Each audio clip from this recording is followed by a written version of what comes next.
بسم اللہ الرحمن الرحیم۔ السلام علیکم ورحمۃ اللہ وبرکاتہ۔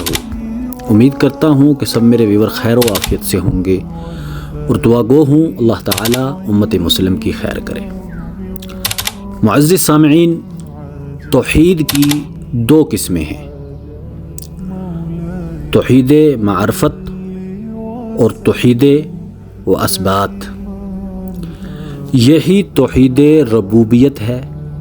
اس سے مراد اس بات کا اقرار ہے کہ اللہ تعالیٰ تنہا ہی ساری مخلوق کا پیدا کرنے والا ہے،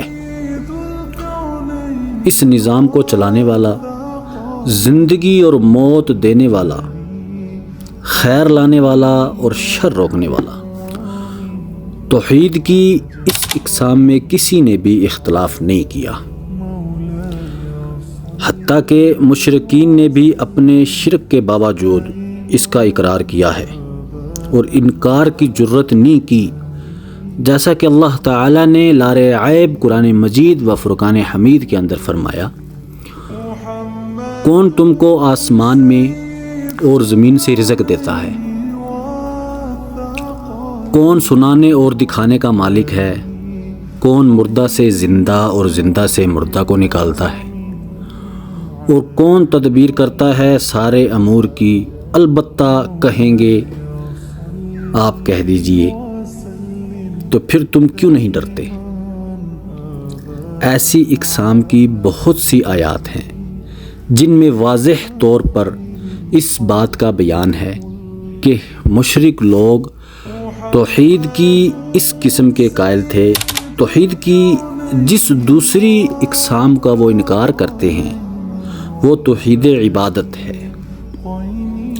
توحید عبادت سے مراد ہے کہ بندے ہر قسم کی عبادتوں کا صرف اللہ تعالیٰ کو مطلوب و مقصور قرار دیا جائے، جیسا کہ کلمہ ہے لا الہ الا اللہ، اور مفاد یہ کلمہ ہر قسم کی عبادت کو صرف اللہ تعالیٰ ہی کے لیے ثابت کرتا ہے اور غیر اللہ اس کی نفی کرتا ہے۔ اسی لیے جب رسول اللہ صلی اللہ علیہ وآلہ وسلم نے مشرکوں کو یہ کلمہ پڑھنے کے لیے کہا تو انہوں نے انکار کیا اور کہنے لگے، کیا اس نبی نے سب معبودوں کو ایک معبود کر دیا؟ یہ تو بڑی انوکھی بات ہے۔ کیونکہ وہ جانتے تھے کہ جس نے یہ کلمہ پڑھ لیا اس نے غیر اللہ کے لیے ہر قسم کی عبادت کے باطل ہونے کا اعتراف کیا اور اللہ تعالیٰ کے لیے ہر قسم کی عبادت کا اثابت کیا۔ اور عبادت نام ہے ان ظاہری اور باطنی اقوال و اعمال کا جن کو اللہ تعالیٰ پسند فرماتے ہیں۔ جس کسی نے کلمہ پڑھنے کے بعد غیر اللہ کو پکارا اس نے اپنے ہی قول کے خلاف ورزی کی۔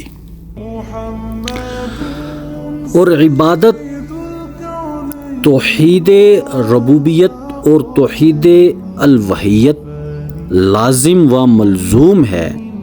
توحید ربوبیت کا اقرار اس بات کی واجب ٹھہراتا ہے کہ توحید الوہیت کا اقرار کیا جائے اور اس کے تقاضوں کو ظاہری و باطنی طور پر ادا کیا جائے۔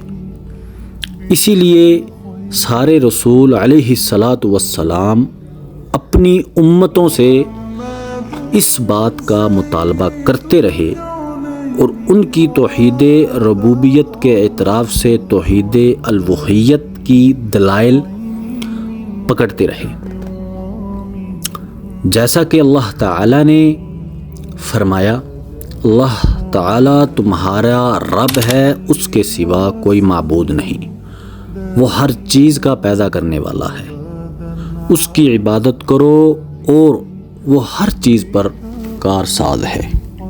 تو اگر ان سے سوال کرے کہ آسمانوں اور زمین کو کس نے پیدا کیا، تو یہ ضرور کہیں گے کہ اللہ تعالیٰ نے، اور ان سے کہو بھلا بتلاؤ اگر اللہ تعالیٰ مجھے تکلیف پہنچانا چاہے تو تم جن کو اللہ کے سوا پکارتے ہو کیا وہ اس کی بھیجی ہوئی تکلیف کو دور کر سکتے ہیں؟ یا اگر مجھ پر رحمت فرمانا چاہتے تو کیا اس کی رحمت کو روک سکتے ہیں؟ توحید ربوبیت کا اقرار انسانی فطرت میں داخل ہے۔ کوئی مشرک بھی اس میں سے اختلاف نہیں کرتا۔ دنیا کے سارے گراہوں میں سے دہری کے سوا کسی نے اس کا انکار نہیں کیا۔ دہری خالق کا انکار کرتے ہیں اور یہ سمجھتے ہیں کہ یہ نظام جہاں بغیر کسی کی مدد کے خود بخود چل رہا ہے، جیسا کہ اللہ تعالیٰ نے ان کے متعلق بیان کیا ہے۔ اور انہوں نے کہا ہماری تو یہی دنیا کی زندگی ہے، دنیا ہی میں مرتے ہیں اور ہم تو یہی جیتے رہیں گے، زمانہ ہی ہم کو ہلاک کرتا ہے۔